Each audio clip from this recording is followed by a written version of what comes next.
Benfica lose 2-1 at Santiago Bernabeu against Real Madrid. And I'm happy as ever with the attacking play. Let's talk about the mistakes first. Let's rant a bit.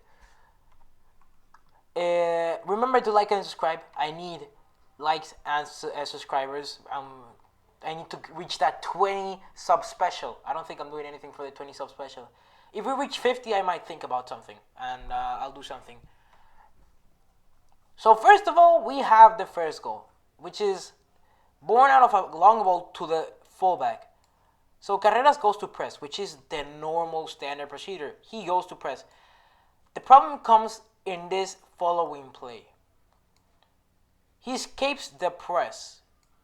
This guy moves to here with the ball and gets in front to see the view of the front. So Pavlidis runs here. Camavinga, who is in part of this area, takes the massive bait and goes for the run here. Goes to defend the run, which is fine. And Guller is with his mark. Remember this guy, the number 10, which is Rafa. Let's say it's Rafa. He will be important. So, as a result of Camavinga trying to press, this guy is left alone. And Rudiger goes to press him. The problem is in 1-2, they got the ball to this space. All this space is open. So you can guess where the problem lied. So the entire defensive line of Madrid is going back. Benfica is pressing. So now Pavlidis is running into the box. And Rafa gets here to the situation. Probably outpacing Guller, probably outpacing whoever was his mark. And Pavlidis does what every attacker does. Puts the ball in the box. Asensio touches first. Rudiger tries, he doesn't reach. Asensio tries to clear it. It goes directly to Courtois. Courtois saves that. But the midfielder, looking from behind, grabs the rebound. And that's the first goal. Comes from a mistake of Camavinga, falling for this run, which is an honest mistake. It was just very good play by Benfica, outplayed us, and outplayed the press. But now, I have video evidence of both Vinicius and Tchouaméni and Valverde, who were the man of the match winners for Real Madrid. And let me show you both goals. Let me show you both goals first in the whiteboard, then we go to a video. So, Benfica finds themselves being pressed. Benfica finds themselves in a situation like this. They have to come down to defend. Their team is currently at the back, having to defend this Real Madrid side. And they're a bit on the counter. Vini is in his spot. Tchouaméni is here. He gets the ball here. And we have Guller and Valverde here. So let's just build up the game a bit. Again, something very essential here is that Gonzalo's presence allows for more stuff to happen. Vini's separation here and doubling of allows more separation from the defenders who are closing in. What you see here is that Benfica is pressed down. Benfica is being pressed down. And they have to spread a bit, even as a couple of players. So, Tchouaméni gets the ball in front, passes it to Guller, and he passes it to Valverde. Valverde, in his typical fashion, just runs. And now Benfica is trying to stop him. Commit one bad mistake. One huge mistake. Ignoring the defensive midfielder. Ignoring the midfielder out of the box.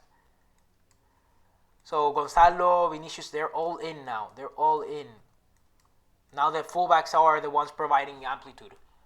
So now this guy is also dragged here and everyone's trying to defend. You know what happens? So the ball is here, Valverde is here.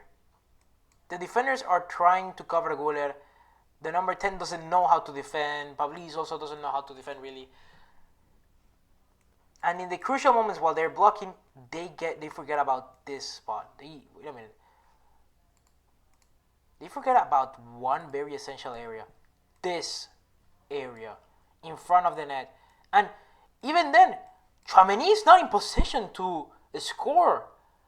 But the goal he does, he just powers it in. Even the goalkeeper touches it, he can't. He can't. To resume the situation, the failure to contain Valverde in this side leads to a cutback. The cutback, the pass of death. And Tchouaméni just bangs it in. And this situation is born out of a low block who is being overwhelmed by wingers, who is spreading the low block.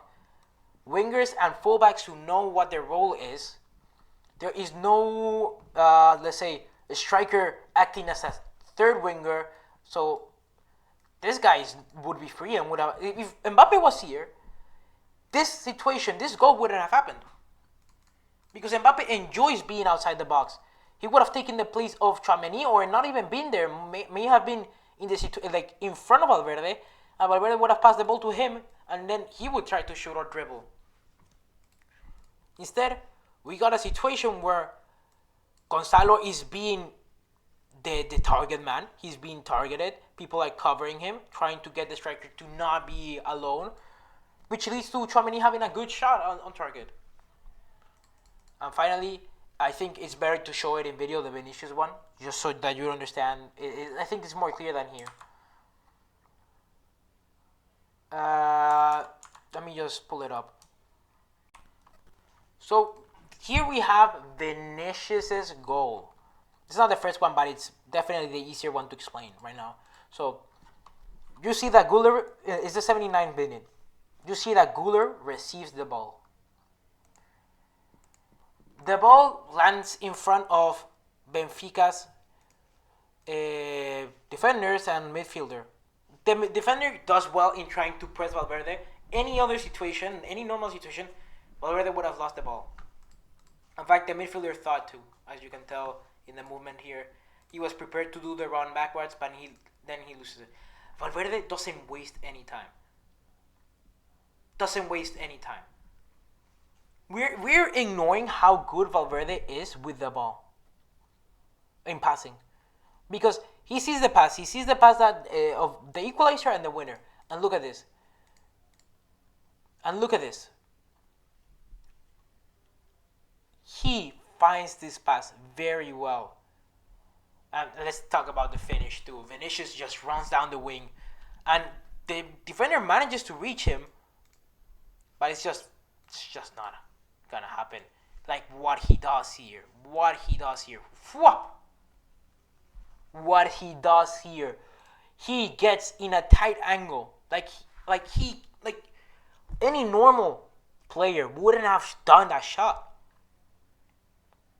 Not even Mbappe. Mbappe would have pulled a bicycle, like a step overs, into a sprint down like the near post, maybe getting that penalty. He loves to do that, and well, Mbappe always gets a penalty out of that. But Vinicius is not Mbappe, and this guy saw the shot, faced the goalkeeper near post, and he waited till the last second of available to shoot that shot. And it was incredible, because look at that. Just take a slight curve and it scores. That was beautiful. And of course, let's not forget the best match out of everyone here.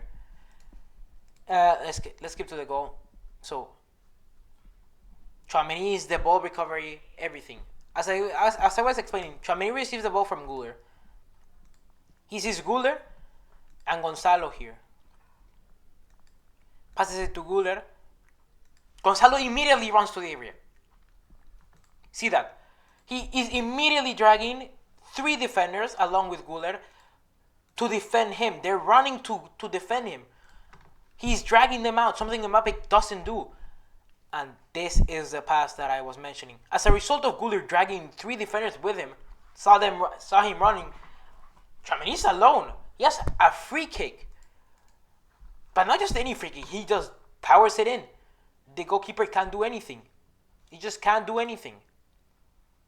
He touches the ball even, and it doesn't matter. Like, he powers it in. Insane shot. It just reminds me of so many people. He reminds me of so many people. Well, back to the board, I want to talk about something worrying, and it's Raúl Asensio. So,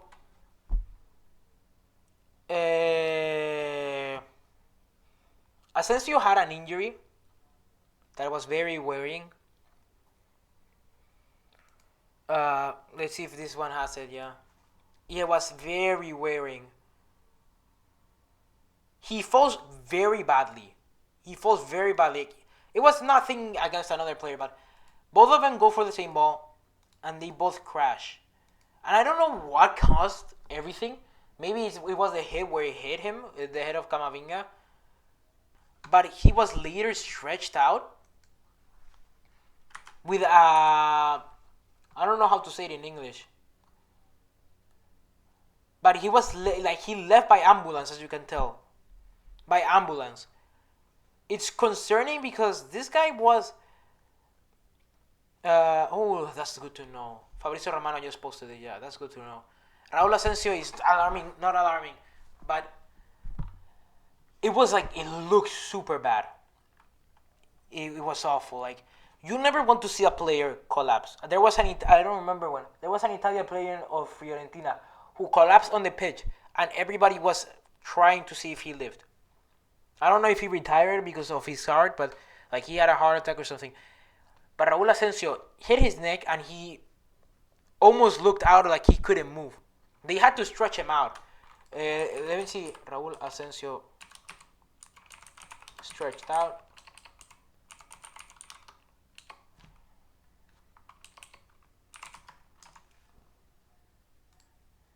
Yeah, as you can tell, like, he got stretched out. He couldn't move. They were testing his neck. He was genuinely in a god-awful position. So, I guess to end in a good note, at least we passed the Champions League final. The Champions League final, I mean. We passed to the semi-finals. And Real Madrid are on track. Like, I already explained the bad part, which was that situation over here where we just left Pavlidis on a run in this area, and it was just god-awful. Like, we left Pavlidis here. Yeah, that's all for today. Not much of a rant today, more like, because today I feel happy. Like, I think videos of better quality will happen when I'm not ranting, but yet here I am talking about a good moment because I still had to rant. Something I did forget to talk about. Courtois. Let me show you. Let me see if I can find Courtois save, because Courtois has been insane. Courtois has been insane. Okay? He's been good every season. Every season. Courtois saves everywhere. Courtois has been saving people. Like, not saving people. He's been saving the matches. Yeah, like, today's match, we could have easily been stopped by one goal. I don't remember what was the situation now because no one highlighted them. Courtois saved that shot. And with that save, I think that just made sure that by halftime, we had enough confidence in ourselves to go win the match. Courtois is a game changer. We don't see it. But every time he saves a ball, we get more confidence because this guy is the best goalkeeper in the world. He does saves after save after save. Okay, he could improve his penalty game, but he's still save after save after save. Insane. I mean, have you seen highlights of this guy? I'm not gonna search them. Have you seen highlights of Courtois? This man is insane. It's insane. He's not the future, but like he's not quite the future. But Courtois is insane right now, and I think he has 2 more years of being good, and then we need to find a replacement. Madrid, after Courtois, is gonna be a different team. It's gonna be a team that needs to find a goalkeeper that just have as good as Courtois. It's impossible, because if we're relying on Courtois saves to not lose confidence, what are we gonna do when this guy eventually gets too old or retires at the club at his best level? and we just don't have a goalkeeper of his level. Yeah, Looney was great in 23, 24, 24 season, but he's not Courtois. You always have to go by that. He's not Courtois.